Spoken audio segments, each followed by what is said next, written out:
Ladies and gentlemen, welcome to DBR, where today we're taking a look at a Frigidaire 70 pint dehumidifier. Now, why did I pick up one of these? Well, I had to, because my house was under attack by moisture. Some of you guys know what I'm talking about. So let's start off and take a look at the problem, followed by how easy it is to use the dehumidifier, and then ultimately let's see how effective it is at taking care of moisture hell. Moisture hell. Here we go. Alright, here's my problem. Condensation everywhere. On all the windows, sweaty windows. And what I found was my house was sitting at over 60% humidity, 60 to 65%, and that's just way too high. All sorts of problems can come up from that. And my front window, half covered with water, decimated this paint job in wood. Another issue I have to now tackle. Using the Frigidaire is a piece of cake. Right in the front, you've got up and down, so you can change the humidity level from 35%, one lower is continuous, and you can go all the way up to 85% humidity, which will keep your house at 85% or less.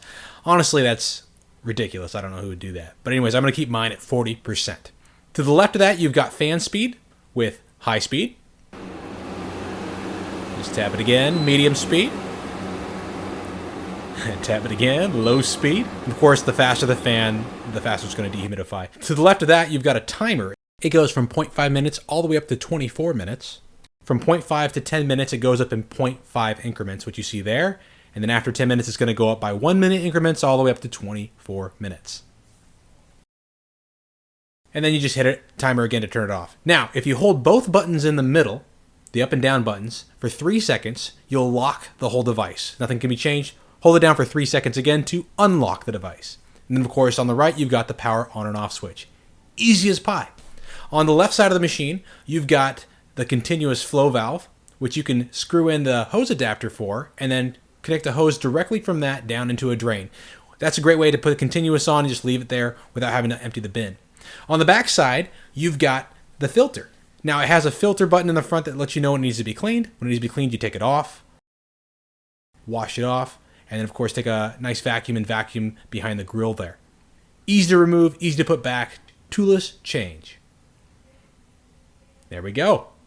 All right, now there's a floater in the lower bin that lets the machine know when it's full, and it sets off the bucket full notification with that front light flashing, and it also beeps loudly a couple times.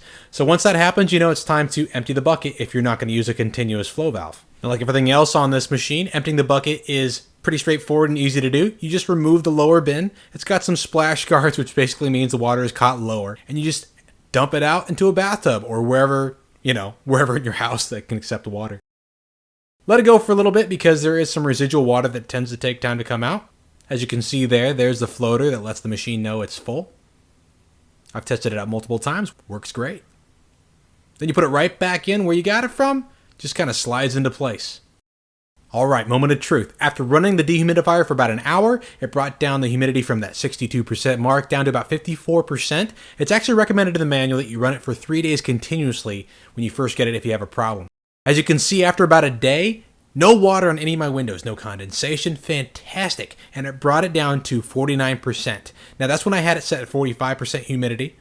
And I find that it usually runs about 6-7% higher than the setting on the dehumidifier compared to my meter. In other words, if I set it at 40%, it brings it down to about 47%.